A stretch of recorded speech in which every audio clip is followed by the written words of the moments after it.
सबसे पहले तो ये कि धर्म संकट में आप आने वाले हैं, ये आपको जब पता चला होगा तो आपके दिमाग में क्या क्या आया, क्या आपसे बातें होंगी? मैंने प्रभारियों को बोला जहां पर बहस होंगी मैं वहां पे नहीं जाऊंगा। 4-5 लोग एक दूसरे से बहस करेंगे क्योंकि उससे कुछ आउटपुट निकलता नहीं, समाज को कुछ नहीं मिलता। लेकिन जैसे ही उन्होंने बोला कि वहां पे सिर्फ प्रश्नोत्तरी होने वाली है और शांतिपूर्वक सुना जाएगा, भले अपने अपने पद्धति से पूछे, तो मैं आने के लिए रेडी हो गया। तो इसमें लेकिन कई जगहों पर बहस के लिए गुंजाइश भी बनेगी, क्योंकि आपने बातें ऐसी बहस चलेगी, लेकिन वो जो काव काव काव काव चलता, चैनल वालों को सुनाई नहीं देता बाहर वालों को क्या चल रहा है, जो सुनने वाले लोग हैं, तो वो नहीं पसंद, क्योंकि उसमें से कुछ मिलने वाला नहीं है समाज को। तो आपने पहले ही शुरुआत इस बात से कर दी कि एक बार में एक व्यक्ति अपनी बात कहे, और ऐसा ना हो कि बहुत सारी आवाजें असल में इस बात में विषय कहीं खो जाए। सबसे पहले तो ये कि कालीचरण महाराज को लोगों ने जो देखा है, वो देखा है शारीरिक सौष्ठव वाले, अच्छी बिल्ट वाले साधु के तौर पर, काली के उपासक के तौर पर, और कई बार ऐसे व्यक्ति के तौर पर जो गांधी जी को भी अपनी बातों में लपेट देते हैं, उनको भी विलेन करार दे देते हैं। जो सत्य है वो बताता हूं, तो सच बोलना ही विवादित हो जाता है। तो सच बोलना अगर विवादास्पद है तो पसंद है विवादित व्यक्तित्व घोषित कर लेना।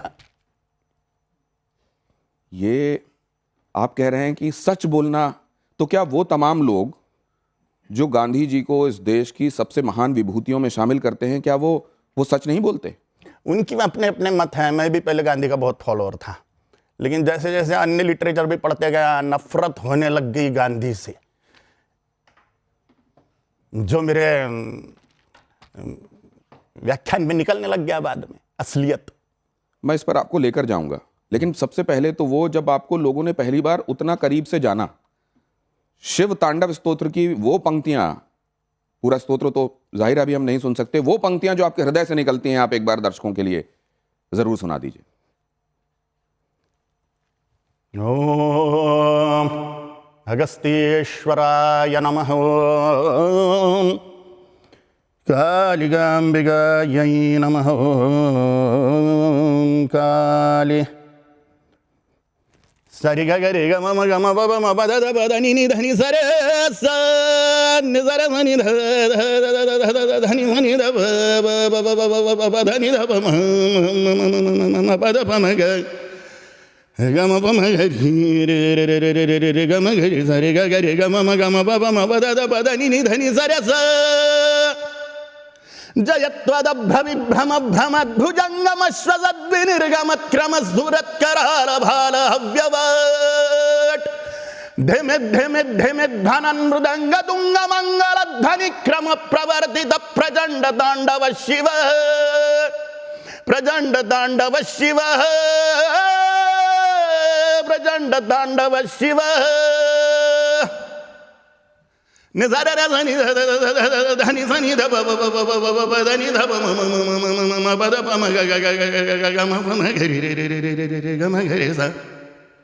तो ये जो आप हृदय से निकली हुई जब आप आवाज को सुनते हैं तो उसकी वही इंटेंसिटी आपको महसूस होती है, और निश्चित रूप से शिव तांडव स्तोत्र बड़ा हृदय की गहराइयों से कालीचरण महाराज के निकलता हुआ प्रतीत होता है। लेकिन अब उन विषयों की तरफ एक बार फिर से आता हूं।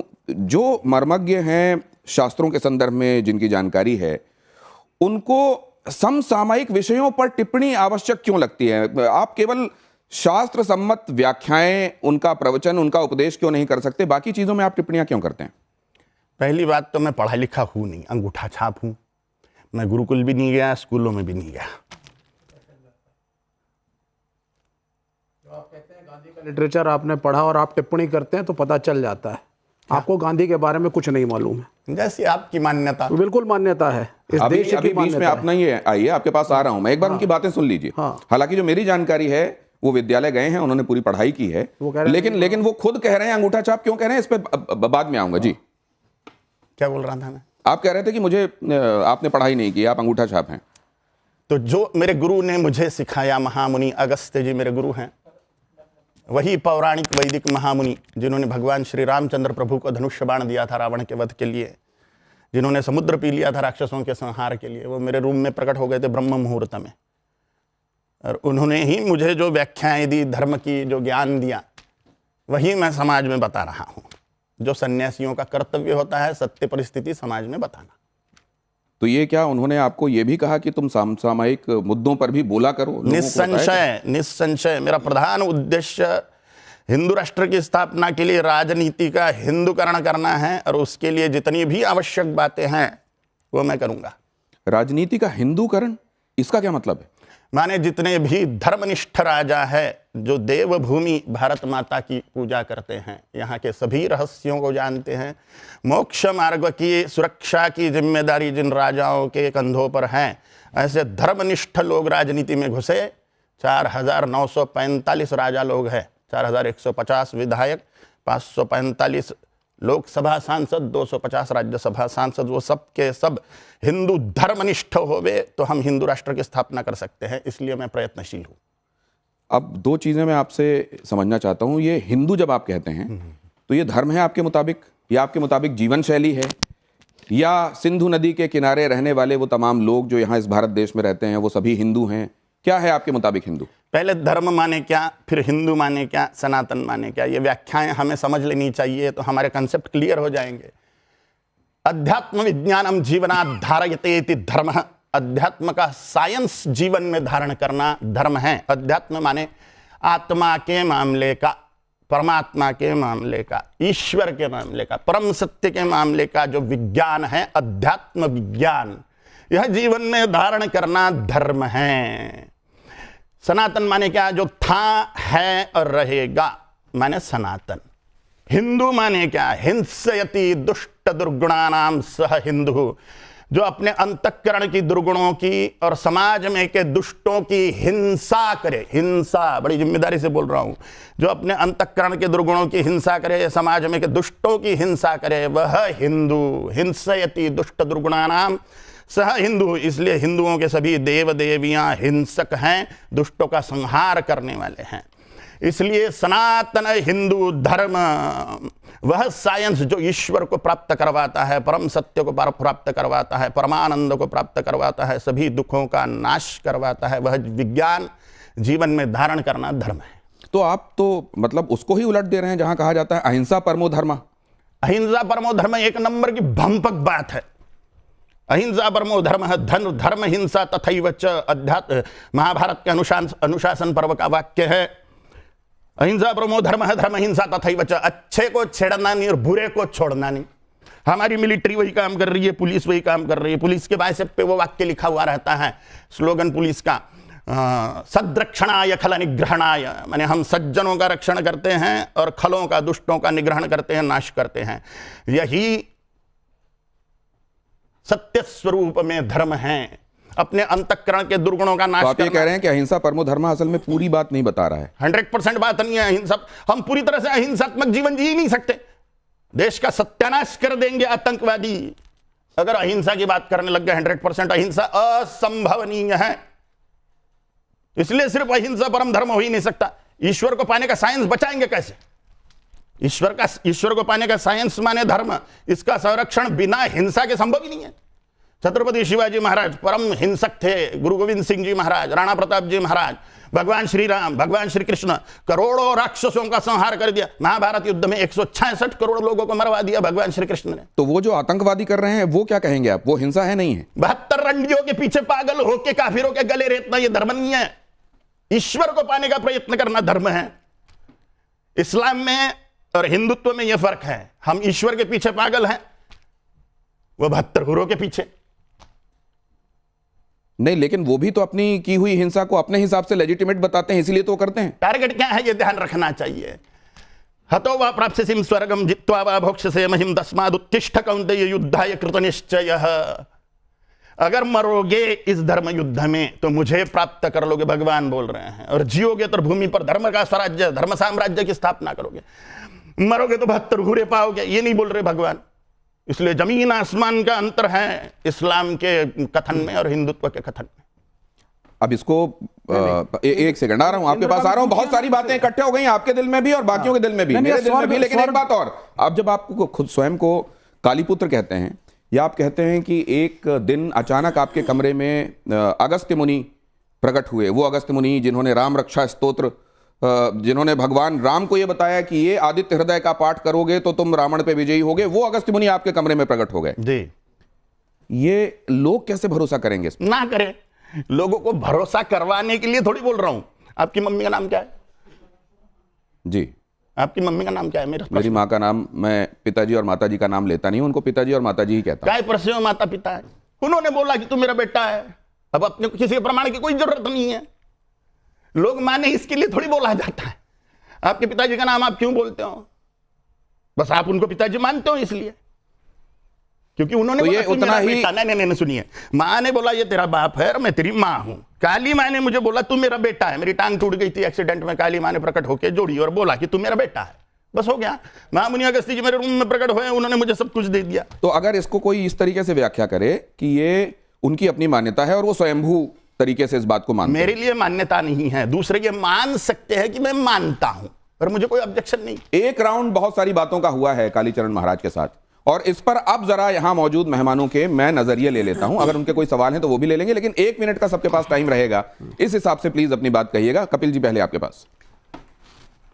जी, मैं एक बात से बड़ा हैरान होता हूं कि एक तरफ तो आपने सारे उपदेश दिए और हिंदू धर्म की रक्षा उस सब की बात की, और दूसरी तरफ जो आप लोग फिर ये जो बड़े बड़े हमारे मर्सिडीज बाबा बन गए हैं, जो अमेरिका में घूमते रहते हैं, बड़ी बड़ी धन दौलत अपने मठों में इकट्ठी कर रखी है। एक तरफ आप लोग शिकायत करते हैं कि साहब वो ईसाई जो है, और सही है कि वो रिश्वत दे करके वो दे करके कन्वर्ट कर रहे हैं। तो ये जो पैसा है मठों के पास, ये जो पैसा है इतने बड़े बड़े उनके पास, ये पैसा फिर हिंदू धर्म की रक्षा के लिए गरीब हिंदुओं में क्यों नहीं खर्च किया जाता? केवल ये सवाल केवल ये कह देने से कि हिंदू धर्म की अहिंसा से अब गलत है और ये है, लेकिन जहां जरूरत है कि उनको कन्वर्ट ना कर पाए कोई भी ईसाई धर्म के अंदर, हिंदू गरीब हिंदू भी इतना सशक्त हो कि वो अपने धर्म का पालन कर सके। और एक लास्ट लाइन और बता दूं, आज भी इस देश में अगर हिंदू धर्म बचा हुआ है तो बड़े महंतों की वजह से नहीं बचा हुआ, वो उस गरीब की वजह से बचा हुआ है जो गरीब रह करके भी मंदिर में जाके सब कुछ चढ़ावा। ठीक है, अब आप क्या कह रहे थे विवेक? देखिए, पहले बात, आपने 72 हुरों का नाम लिया। फैशन हो गया है कि हिंदू धर्मगुरु इस्लाम और कुरान पे उंगली उठाते हैं। भाजपा का शासन है और आप लोगों को बड़ा मजा आता है सत्ताधीशों के साथ बैठने में। यह है सच्चाई। इंद्र, आपके भी धर्म में इंद्र का वर्णन है, स्वर्ग का वर्णन है, अप्सराओं का वर्णन है, उर्वशी का वर्णन है, मेनका का वर्णन है। तो सिलेक्टिव मत होइए। मैं वो आपका नहीं, तो विवेक जी, आपको कब ये कहा गया कि अगर आप कोई कथित रूप से अच्छा काम करते हुए देह त्यागेंगे तो आपको अप्सराएं भोगने के लिए मिलेंगी? ये कब कहा जाता है? तो स्वर्ग का कांसेप्ट है हिंदुइज्म में या नहीं है? नहीं, स्वर्ग का कांसेप्ट आपको ये कहा जाता है, आपको ये कहा जाता है कि आपको 72 हुरें मिलेंगी। नहीं, इनको किसने ऑथराइज किया? लेकर जा रहे हैं। नहीं, सुनिए, आप उनको जस्टिफाई मत करिए। नहीं, मैं जानना चाहता हूं। मैं बता रहा हूं, अगर एक हिंदू धर्मगुरु, आप अपने बारे में बात करिए। आपको क्या मतलब इस्लाम में कौन क्या कर रहा है? इस्लाम की बात, इस बात का जवाब दे रहे थे कि किसकी हिंसा को आप जायज कहेंगे और किसकी हिंसा को ना जायज। सुनिए, आपके इंटरैक्शन में माननीय शंकराचार्य ने कहा था योगी आदित्यनाथ को मैं सन्यासी नहीं मानता, क्योंकि एक आदमी 2 पदवियों पे नहीं बैठ सकता। या तो वो सन्यासी होगा और या मुख्यमंत्री की कुर्सी पे बैठेगा। और ये अगर वायलेंस और हिंसा की आप बात कर रहे हैं, पुलिस और आर्मी की बात कर रहे हैं, यू आर नॉट ऑथोराइज्ड। आप नहीं है पुलिस में, ना आप आर्मी में है। आप मुझे बोलिए, ना शंकराचार्य की बात करें, ना अन्य साधुओं की बात करें। नहीं, आप वायलेंस प्रीच करते हैं। वो व्यक्ति गांधी से इंटेलेक्चुअल डिफरेंस अलग बात है। आप मुझसे आप उसके असैसिनेशन को जस्टिफाई करेंगे। आप इधर उधर के बात नहीं, मैं तो सीधी बात कह रहा हूं ना आपको। बोलिए, सवाल पूछिए। आपका अधिकार ही नहीं है पॉलिटिक्स में बोलने का। आप ये कैसे क्योंकि आप वायलेंस को जस्टिफाई करते हैं। आप वायलेंस को जस्टिफाई करते हैं सोशल लाइफ में। अधिकार है कि नहीं है ये घोषित करने वाला आप कौन होते हैं? मैं इसलिए क्योंकि मैं इस देश का नागरिक हूं और आप इस देश में कम्युनल हार्मोनी को डिस्टर्ब कर रहे हैं। आप इस देश में कम्युनल हार्मोनी को डिस्टर्ब कर रहे हैं। वो आप कुछ भी, आप गांधी के असैसिनेशन को जस्टिफाई कर रहे हैं। आप कुछ भी, और आप कह रहे हैं कि असैसिनेशन सही था।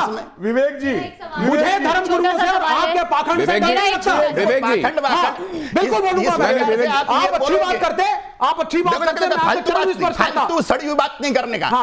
मुद्दे की बात करो। मैं पाखंडी हूं कि नालायक हूं कि कमी ना हो, इससे आपको क्या लेना देना? इसलिए योग्य बात करिए। आप वायलेंस को जस्टिफाई करते हैं सोशल लाइफ में। मेरा ऑब्जेक्शन है। उत्तर जाओ तो बहुत भारी पड़ेगा। नहीं, बहुत भारी पड़ेगा। आपका नहीं बनता। क्या भारी पड़ेगा? बहुत भारी पड़ेगा। मैं यहाँ से उठ के कुछ भी कर सकता हूँ। आप करिए नहीं करने का, नहीं करने का, नहीं करने का। मैं ये सवाल लेफ्ट का नहीं बनता है। लेफ्ट तो सारी क्रांतियों को अहिंसा से कराता है। क्या चीन की क्रांति अहिंसक थी? मैं सिर्फ शांति की बात कर रहा हूं। नहीं, सुनिए, हम डेमोक्रेसी में है ना। नहीं, देखिए, सवाल ये है जो आपने कहा कि हिंसक और उसकी बात आप कर रहे हैं, यहां पे हिंदू धर्म में किसी को यह नहीं कहा जाता कि तू 4 लोगों को मार दे काफिरों को जाके तो तुझे ऊपर 72 हीरे सेवा करेंगी और जन्नत नहीं, पर ये जस्टिफाई करते हैं गोडसे को, किसी ये बात ये करते हैं ना जस्टिफाई गोडसे को, तो अभी बात ही नहीं आई। गांधी के assassination को justify करते हैं। सम्मान्य व्यक्ति है, इसमें कोई संशय नहीं है। हमारे फिर गोडसे हमारे सम्मान्य व्यक्ति, आप मानो ना मानो, देखो हमारे लिए गांधी सम्मानित है।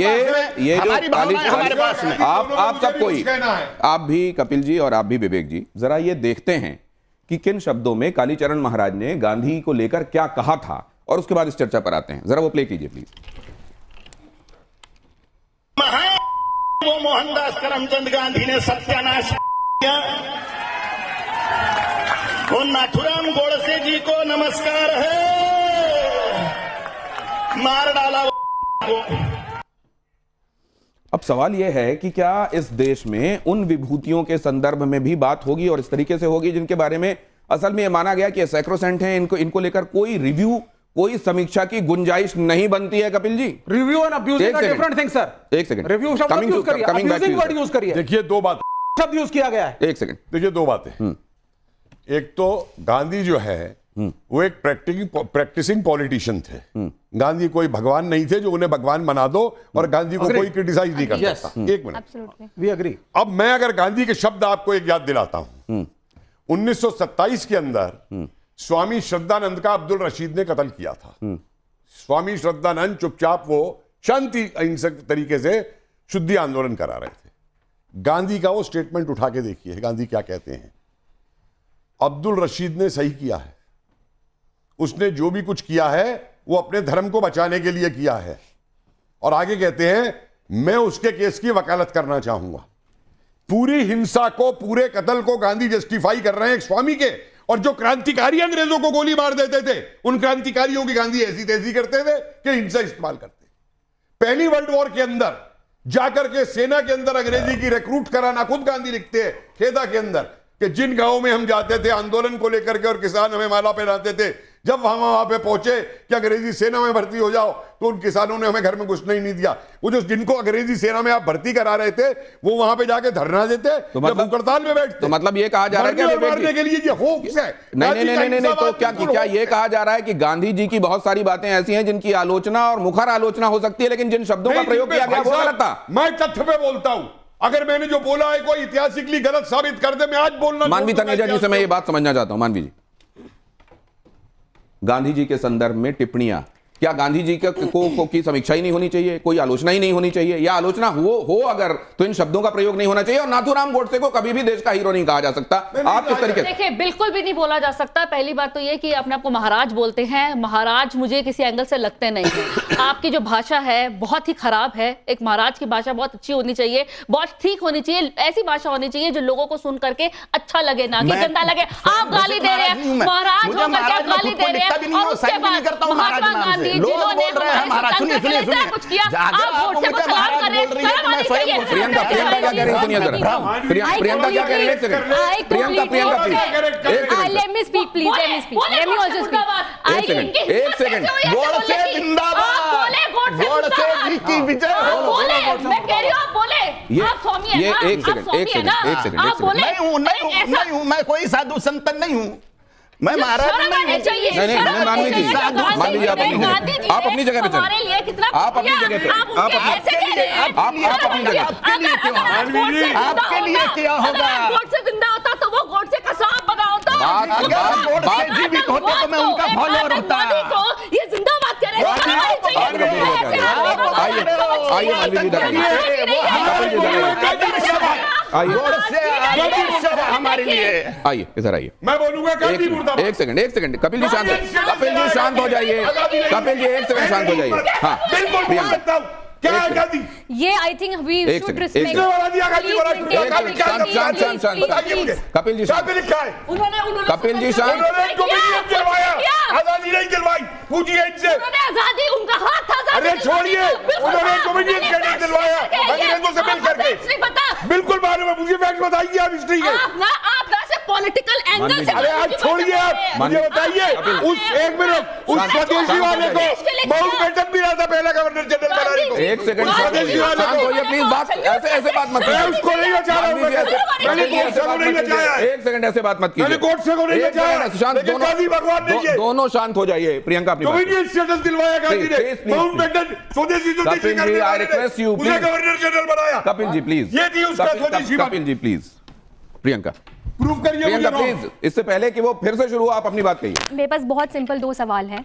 यहाँ पर हमारे शो का नाम भी धर्म संकट है, धर्म की ही बातें हम हमेशा करते हैं शो पे, और धर्म ही एक मुद्दा है जिसके ऊपर सब बात करते हैं और कुछ भी बात करते हैं। तो मेरे 2 बहुत सिंपल से सवाल है। मैं भी काली माँ की साधना करती हूँ, महाराज जी भी काली माँ की साधना करते हैं, मैं भी बहुत जाने माने शोज पर काम करती हूँ एज एन एस्ट्रोलॉजर, और साधना भी करती हूँ। महाराज जी ने कहा, एक बात कहा कि माँ ने, उनकी टांग टूटी तो माँ ने आके उनको, उनकी टांग को जोड़ा, उन्होंने ऐसा अभी स्टेटमेंट दी। तो मेरा एक सवाल आपसे है कि क्या इतना आसान होता है कि माँ हर व्यक्ति को दर्शन दे दे? करोड़ों लाखों लोग हॉस्पिटल में बीमार पड़े हैं, बीमार हैं, बहुत दिक्कतें, बहुत परेशानियां, तो माँ ने सिर्फ आप ही को क्यों दर्शन दिए? पहला सवाल, मेरा पहला सवाल, क्योंकि मैं भी साधना करती हूँ, मैंने आज तक माँ के प्रत्यक्ष सामने से कभी दर्शन किए नहीं, मैंने बस उनकी एनर्जी को महसूस किया, मैं कह सकती हूँ। दूसरा सवाल मेरा ये है, क्या आपको लगता है आज रामकृष्ण परमहंस यहाँ होते तो उनसे भी लोग ये पूछ लेते कि आप काली माँ का साक्षात्कार हुआ? आप नहीं, रामकृष्ण परमहंस नहीं, आज अगर होते तो क्या उनको भी समीक्षा कर लिया आपने? उनसे सबूत दीजिए कि ये वाली बात होती है। स्वामी विवेकानंद ने की थी समीक्षा, स्वामी विवेकानंद समीक्षा की थी ना। आप किसी एनर्जी के साथ जब काम करते हैं ना, आप किसी एनर्जी के साथ, पहली बात तो काली माँ एक ऐसी एनर्जी है जिसके ऊपर पूरा ब्रह्मांड चलता है। उनके हस्बैंड जो शिव जी हैं वो भी उनके सामने कुछ नहीं बोल सकते। तो एक ऐसी एनर्जी की साधना करना क्या एक नॉर्मल व्यक्ति के लिए आसान है? बहुत बहुत आसान होता है। और इतने सारे लोग अगर दुनिया में बीमार लग रहे हैं, बिल्कुल बिल्कुल बिल्कुल नॉर्मल व्यक्ति लग रहे हैं। देखिए मैं बिल्कुल एक वो साधक है, उनकी रिस्पेक्ट करती हूँ। अच्छा, तो आप खुद को सामान्य मानती हैं? आप काली की उपासक हैं? बिल्कुल सामान्य तो आप सामान्य हैं, वो सामान्य है, काली की पूजा कर रहे हैं ना? मेरा दूसरा सवाल रह गया, इनका मेरा दूसरा सवाल ये है कि आपकी बारी आएगी, आऊंगा ना। देखिए विवेक जी बात मान रहे हैं, कपिल जी बात मान रहे हैं, आप भी बात मानिए। हम समाज को क्या देना चाह रहे हैं ये देखिए। मैं बुरा हूँ, यही मेरा सवाल है। दूसरा सवाल मेरा यही है आपसे, अब मार्केट में बहुत सनातन का अर्थ है। आप इधर आइए, कालीचरण जी आप इधर आइए। आपसे कुछ सवाल ऐसे जिसमें इधर आइए, सोचने विचारने के लिए बहुत वक्त नहीं होता। उसमें यह माना जाता है कि अमूमन आपके दिल में जो होता है वो जुबान पर आ जाता है, और आप तो इस बात के लिए जाने भी जाते हैं कि आप सीधे वो बात कह देते हैं जो आपके मन में होता है। यहां जरा कुछ एक बातें देखिए और इनका जवाब आपको क्या लगता है जरा वो समझने की कोशिश करते हैं, उसके बाद इस चर्चा को आगे बढ़ाएंगे। बहुत जल्दी से ये राउंड धर्म संकट में क्या कहते हैं महाराज, जब ये तस्वीर सामने आती है, बहुत कुछ अभी तक आपने सुना महात्मा गांधी के विषय में। आप जानते हैं कितने सारे, सिर्फ भारत नहीं, सिर्फ भारत के लोगों के लिए वो हीरो नहीं रहे हैं, पूरे विश्व में न जाने कितने देश उनके व्यक्तित्व की सराहना करते हुए उनकी मूर्तियां वहां पर आपको देखने को मिलेंगी। हम 2 अक्टूबर के दिन पूरा देश कृतज्ञ होता है कि महात्मा गांधी ने, उनके तौर तरीकों ने बिना खड्ग बिना ढाल आजादी दिला दी। ये तस्वीर, क्या आप अपनी सोच को बदलने के लिए तैयार हैं जो महात्मा गांधी के विषय में आपने पहले सोच रखी? क्योंकि आप ये भी मानते हैं कि आपने पूरी पढ़ाई नहीं की है वैसी विद्यालयों में या कॉलेजेस में, तो क्या आपको ये लगता है कहीं गुंजाइश है कि आप समझते नहीं है मोहनदास करमचंद गांधी के व्यक्तित्व को? पूरी तरह से समझता हूं मैं। फॉलोअर था गांधी का, पहले पूरी तरह से 100% फॉलो करता था। जिस व्यक्ति ने भगवान श्री रामचंद्र जी के, भगवान श्री कृष्णचंद्र जी के फॉलोअर छत्रपति शिवाजी महाराज, गुरु गोविंद सिंह जी महाराज, राणा प्रताप जी महाराज को पथभ्रष्ट कहा, उस व्यक्ति को मैं महान कैसे बोल सकता हूं? और जिस व्यक्ति ने मारा महात्मा नाथुराम गोडसे जी भागे नहीं वहां से। हाँ। तब की पुलिस इतनी शक्तिशाली थी नहीं कि वो ढूंढ सके एक बार भाग जाने के बाद में किसी व्यक्ति को। और नाथुराम गोडसे जी पढ़े लिखे व्यक्ति थे, पत्रकार थे, वो एक बहुत बड़े संपादक थे। भाग क्यों नहीं गए मारने के बाद में? एक मिनट, भाग के क्यों नहीं गए? पूरे देश की विचारधारा, पूरे देश की विचारधारा और आपकी विचारधारा में जब फर्क है तो क्या ये बहुसंख्यक लोग, क्या आप ये मानते हैं कि जो उनकी धारणाएं हैं वो गलत हैं? मुझे किसी को कुछ नहीं, मेरी धारणा है, मेरे लिए सर्वोपरि है, मेरी मान्यता है, तस्वीर जितना भी पता है। अगली तस्वीर आपके सामने रखता हूं, यहां क्या आता है ये आपने बताया। क्या इनको देश के हीरो के तौर पर आप प्रोजेक्ट मेरे लिए हीरो है, मेरे लिए हीरो है। मेरा अपना जीवन है, मेरी अपनी धारणाएं हैं, मेरा अपना व्यक्तित्व है। मैं जिसको चाहे हीरो मानूं, जिसको चाहे दुष्ट मानूं। तो महिषासुर को रावण को पूजने वाले भी लोग हैं, वो विद्यार्थी। लेकिन मेरी मान्यताएं जो है, मैंने जो ज्ञान मुझे प्राप्त हुआ अभ्यास के द्वारा, और इसके बाद में इनकी पुस्तकें और उसकी पुस्तकें सब पढ़ ली मैंने, तो देखा है कि तब की कंडीशन क्या थी। भले ही लोग गांधी को पूजे, किसको भी पूजे, नाथुराम गोडसे जी को, सावरकर जी को मैं पूजूंगा। तो आप इनको भी पूजेंगे? बिल्कुल निसंशय। विनायक दामोदर सावरकर और नाथुराम गोडसे आपके लिए हीरो हैं, और महात्मा गांधी के आप फॉलोअर थे। लेकिन जब आपने महिषासुर मर्दिनी स्तोत्र में एक वाक्य आता है, धनुजनी रोशिणी दितिसुत रोशिणी दुर्मिणी दुर्मुनि रोशिणी सिंधु सुते। दुष्ट प्रकार के भी तपस्वी होते हैं, बड़ा तप करते हैं, राक्षस, और बाद में दुरुपयोग करते हैं। ये गांधी भी वैसा ही व्यक्ति, बड़ा तपस्वीपना दिखाया और बाद में आपको अच्छा एक बात में समझ, क्या ऐसा ये संभव है कि पहले आप नहीं जानते थे, जानते जानते आपने जाना, तो आपको ये लगा कि नहीं जो मैं मान रहा था वो गलत था? सही है। क्या जब आप और जानेंगे तो ये संभव है क्या कि फिर से आपके लिए गांधी आपके हीरो हो जाएं? खत्म हो गया पढ़ना पुराना उनके मामले में, अब रियलिटी सामने आ गई। चलिए अगली तस्वीर दिखाइए। वो कह रहे हैं कि अब इस मामले में और गुंजाइश नहीं है। इनके संदर्भ में आपका क्या विचार है? ग्रेट व्यक्ति है। तो आपको मालूम है कि जब भी नाथुराम गोडसे को किसी ने हीरो बोला या महात्मा गांधी के संदर्भ में कुछ गलत बोला गया, वो नरेंद्र मोदी को कभी रास नहीं आया। उन्होंने इसकी भर्त्सना की, इसका खंडन किया, हमारे मम्मी पापा को भी बहुत सी बातें रास नहीं आती हमारी, फिर भी हम 100% मम्मी पापा को कहां फॉलो करते हैं। कोई हमारे लिए ग्रेट है, इसका मतलब उनको हम 100% थोड़ी फॉलो करेंगे। सुभाष चंद्र बोस हमारे लिए ग्रेट है तो हम 100% उनको थोड़ी फॉलो करेंगे। भगवान बुद्ध हमारे लिए ग्रेट है, भगवान महावीर ग्रेट है, राम जी कृष्ण जी हमारे लिए ग्रेट है, लेकिन हम 100% किसको फॉलो करते हैं? अगली तस्वीर दिखाइए। वो कह रहे हैं कि हम फॉलो तो करेंगे लेकिन उसकी एक सीमा होगी। क्या कहते हैं आप इनके संदर्भ में? ये भी महान व्यक्तित्व है। तो इन्होंने एक बात कही, बटेंगे तो कटेंगे। हाँ, और मैंने आपके बारे में जो रिसर्च की, आप ये बहुत पहले से कहते रहे कि हिंदुओं को कई आधारों पर बांटने की कोशिश हुई है और हिंदू उस षड्यंत्र का शिकार होते रहे हैं, हिंदुओं को उससे बचना चाहिए। निसंशय सड़ा हुआ वर्णवाद, ब्राह्मण क्षत्रिय वैश्य शूद्र, ये सड़ा हुआ वर्णवाद जो जन्म से मान रहे हैं, 2378 जातियों का जातीयवाद, भाषावाद 17 भाषाओं का, प्रांतवाद 32 प्रांतों का, संप्रदायवाद, संगठनवाद, ये सारे वाद हिंदुओं का सत्यानाश कर रहे हैं। इन सभी वादों का हिंदुओं ने पूर्णतः त्याग कर देना चाहिए और मात्र हिंदू यह पहचान रखते हुए राष्ट्र के रक्षण के लिए, धर्म की रक्षा के लिए एकीभूत होकर वोटर बैंक बनना चाहिए, जिससे हिंदुओं की साख बने। तो क्या आपकी कही हुई बातें ही कहीं योगी जी के कान में पहुंची और उन्होंने प्रकारांतर से बात कह दी? नहीं, वो स्वयं ही ग्रेट व्यक्ति है। तो अपने ही दिमाग में उनकी बात? मैं तो बच्चा हूं।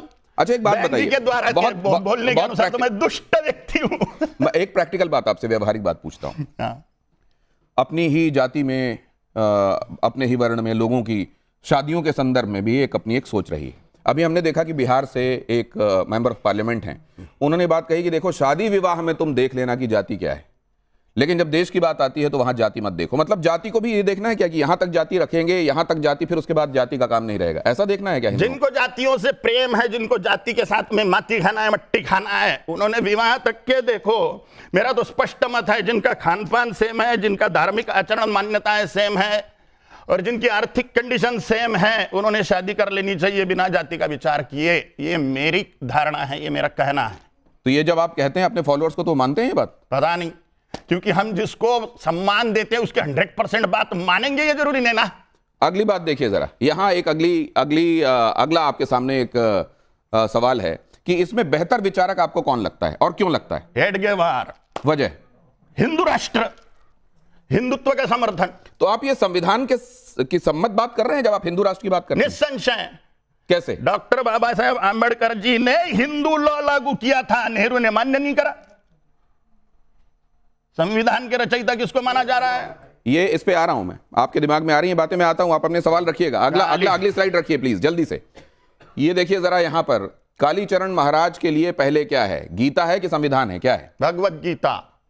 भगवत गीता आपके लिए पहले? हाँ, क्योंकि कोर्ट चलता है कायदे कानून संविधान से, लेकिन वहां पर भगवत गीता पर हाथ रख के कसम खिलाई जाती है, संविधान पे नहीं। इसलिए भगवत गीता प्रथम है, क्योंकि उस पर हाथ रखा हुआ व्यक्ति। लॉजिक, ये कपिल जी आ रहा हूं, इस पर अपनी बात कहिएगा, लेकिन ये भी जरा देख लीजिए। आप जब संविधान की भी शपथ लेते हैं ना, एमपी बनने और वो बनने के ऊपर, तो तब भी गीता पे याद रखिए। गीता पे हाथ रखी जाती है संविधान के लिए निष्ठा पे जताने उसपे बताने जो के भी लिए भी, इस्लाम इसलिए। रखना चाहते अच्छा, यहां पर देखिए, बेहतर हिंदू राजा कौन है, पृथ्वीराज चौहान या शिवाजी महाराज? सबकी मान्यताएं हैं, मेरे लिए छत्रपति शिवाजी महाराज सर्वोपरि है। वजह क्या? क्योंकि उन्होंने कभी देश पर आए हुए, धर्म पर आए हुए शत्रु को क्षमा नहीं किया। अगली स्लाइड देखिए, इनमें इसमें आपका विवेक क्या कहता है, सबसे बड़ा हिंदुत्ववादी कौन? गोडसे जी। सिर्फ इसलिए कि उन्होंने गांधी जी पे गोली चला दी? जो मार वही सकता है जो खुद की बलि देने को रेडी है, जो खुद को बलि दे सकता है वही जान ले सकता है सामने वाले की। जो डर डर के रहेगा वो सिर्फ बयानबाजी, बतियाना, बकबकी। तो विनायक दामोदर सावरकर को आप क्या? वो भी ग्रेट है, लेकिन सर्वोपरि बोला आपने, सबसे ऊपर। तीनों भी ग्रेट थे, वो अपने अपने पद्धति से कार्य किए। लेकिन मेरे आदर्श नाथुराम जी गोडसे, मेरे में इतनी डेयरिंग होती तो मैं भी 4-6 लोगों को टपका देता था, लेकिन मेरे में नहीं है उतनी डेयरिंग। तो ये आप क्या, ये जब आपको लोग सुन रहे हैं तो आप ये कह रहे हैं कि जिसमें डेयरिंग है वो ये काम कर दे, इस देश में कानून देश के लिए मारे और मरे। तो ये जो आपने कानून, संविधान, नियम, कायदे बनाए हुए हैं, ये बलि काय के लिए दी जाती खुद की, देश के धर्म के रक्षण के लिए। कानून के हाथ सब दूर थोड़ी पहुंचते हैं। तो किसी को ये विवेक कैसे पैदा होगा? आपकी ये माने कि ये जो सोच रहा है इसकी सोच पूरे 100% सही है? धर्म ज्ञान से विवेक उत्पन्न होगा।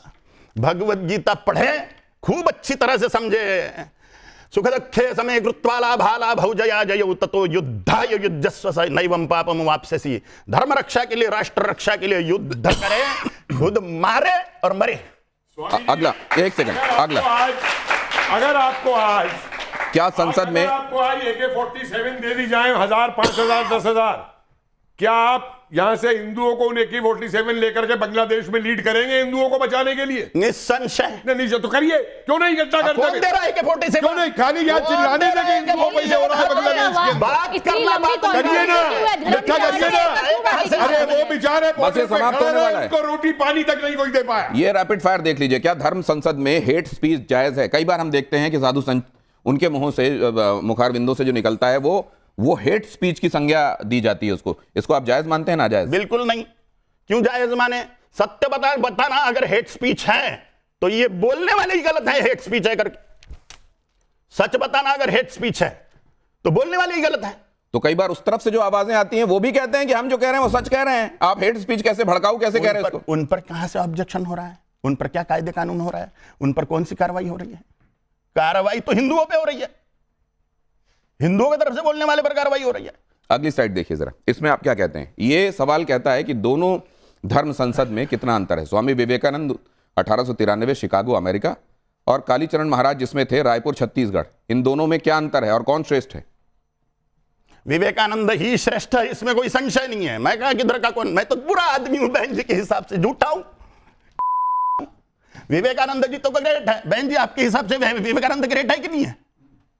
विवेकानंद ग्रेट है कि नहीं? असल में तो वो यहां पे होती, अगर उनकी राय ले रहा होता मैं धर्म संकट में। यहां पर अगली स्लाइड दिखाइए। सनातन धर्म की रक्षा किससे? संत से, सरकार से, संविधान। किससे सनातन धर्म की रक्षा संभव है? संत करेंगे तो, सरकार करेगी तो संविधान। सरकार करेगा धर्म की रक्षा। सरकार माने कौन? राजाओं का समूह।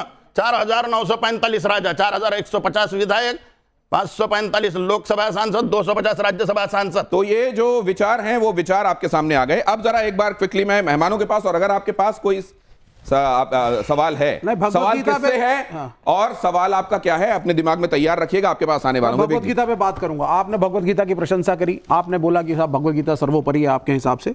भगवत गीता में 2 कॉन्सेप्ट्स पे मैं आपसे डिस्कशन करूंगा। पहला, उसमें वर्ण व्यवस्था को जस्टिफाई किया गया है, और आप, झूठी बात नहीं है, मुझे मत सिखाइए, प्रमाण देंगे। हाँ सुनिए आप पहले, उसमें वर्ण व्यवस्था जस्टिफाइड है, चारों वर्णों का वर्णन है, ये पहली चीज। दूसरी चीज, भगवत गीता के अंदर यह भी लिखा हुआ है, एक जाति की औरत अगर दूसरी जाति के में शादियां शुरू कर देगी तो वर्ण संकट उत्पन्न होगा। Bhagavad Gita inter caste marriage के खिलाफ है, और आप जो कह रहे हैं वो अलग है, प्रोग्रेसिव कह रहे थे आप, जहां तक शादी का सवाल है उसमें मैं आपसे सहमत हूं। तो अब आप कैसे कह सकते हैं कि आप इसको जस्टिफाई कर रहे हैं भगवत गीता को? वो श्लोक आप बोलोगे, श्लोक मुझे मत सिखाइए, श्लोक बोलने से नहीं सर। अगर आप कोई प्रश्न पूछते हैं, मैं 21 टीकाएं पढ़ चुका हूं भगवत गीता की, सुन लीजिए, श्लोक मत सुनाइए, जवाब सुन लीजिए, जवाब सुन लीजिए। चातुर्वर्ण्यम मया सृष्टम गुणकर्म विभागशः तस्य कर्तारमपिमां विद्य कर्तारम अव्ययम, ये वो श्लोक है। चारों वर्णों की रचना मैंने गुण और कर्मों से करी हुई है, जन्म से नहीं। कोई ब्राह्मण क्षत्रिय वैश्य शूद्र जन्म से नहीं होता। और इंटरकास्ट मैरिज पे क्या बोलेंगे?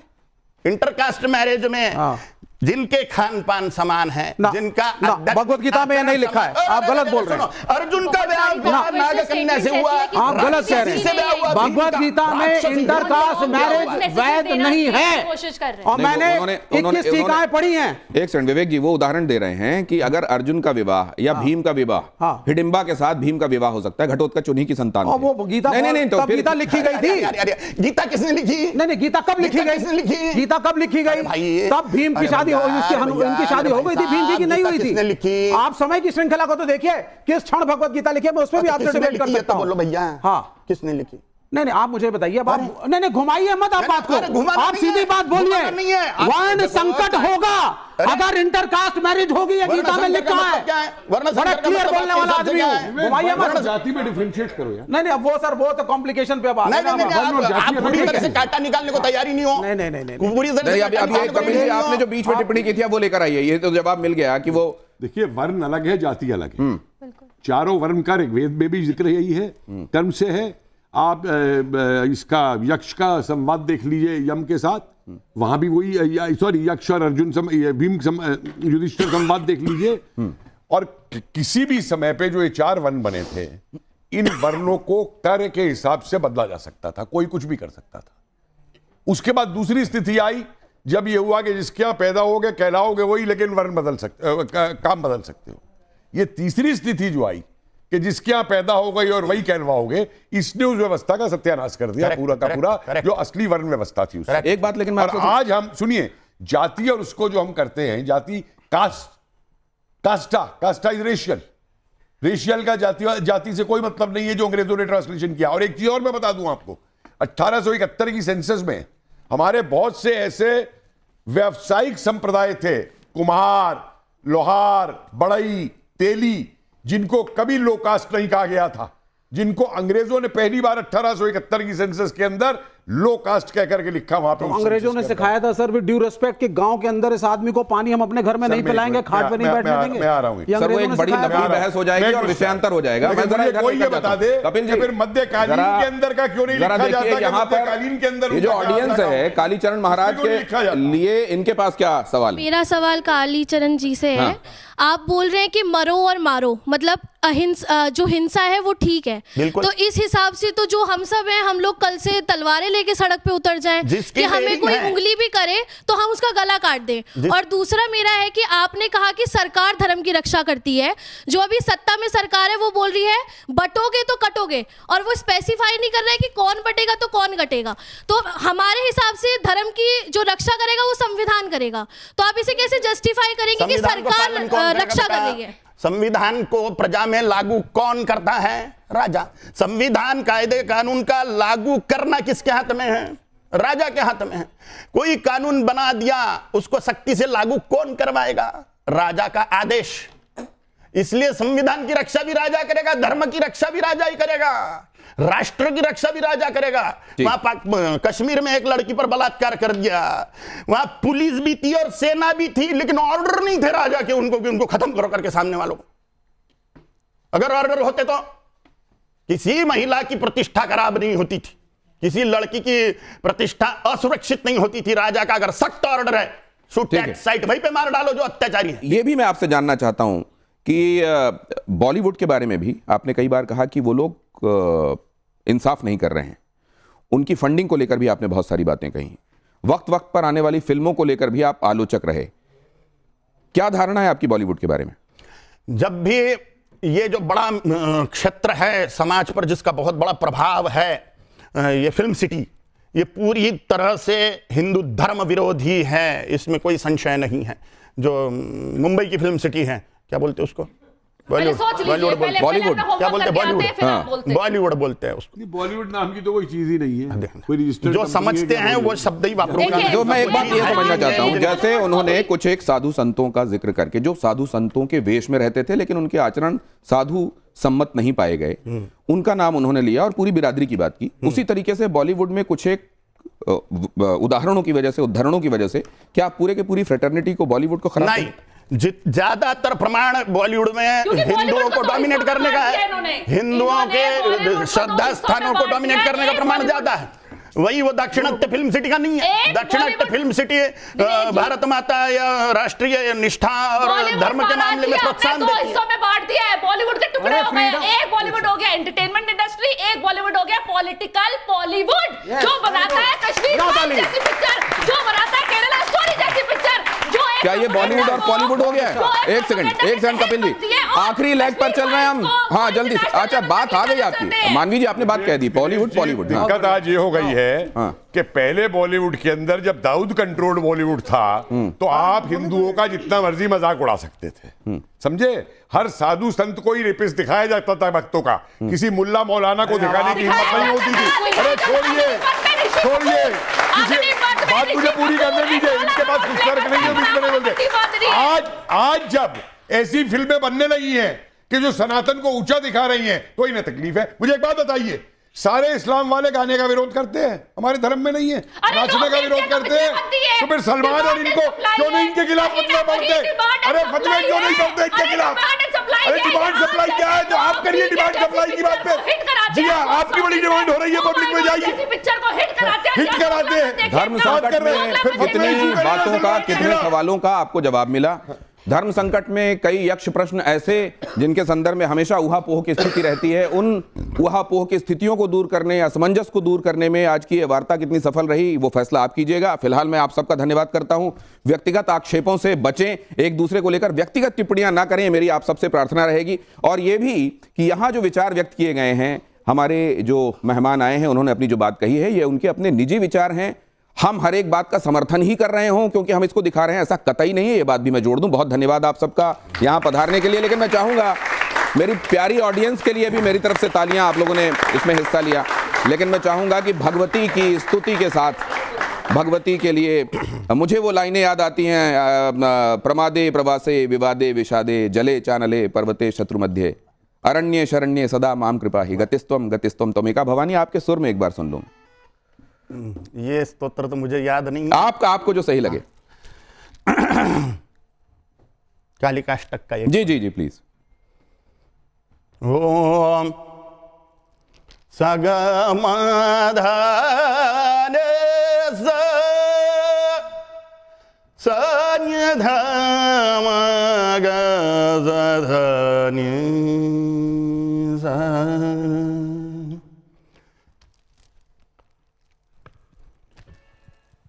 ओम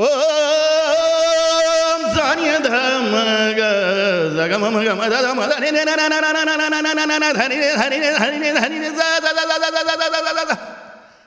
ज नि नि न ध ध ध म म ग ग ग ध ध ध गम गम दम धनि न न न न न धनि ज नि नि ज ज नि नि ज ज नि नि ज ज नि नि ज ज ध नि ध ध ध नि ध म म द म ग ग ग म ग ध ध ध ग म म ग म ध ध ध म ध नि नि नि धनि ज ज धनि ज ज धनि ज ज ग ध ज नि नि ज ज ग नि ज नि नि ज ज नि नि ज ज नि नि ज ज नि ज ज नि नि ज ज ग ग ज नि नि ज गलद्रक्तमुंडावली कंठमाला महाघोर रावसुदंष्ट्रा कराला विवस्त्रा श्मशानालया मुक्तकेशी महाकालकामाकुला कालिकेयं महाकालकामाकुला कालिकेयं महाकालकामाकुला कालिकेयं ओम ह्रीं श्रीं क्रीं राजराजेश्वरी त्रिपुरा सुंदरी कालिका भुवनेश्वरी नमः। ओम काली।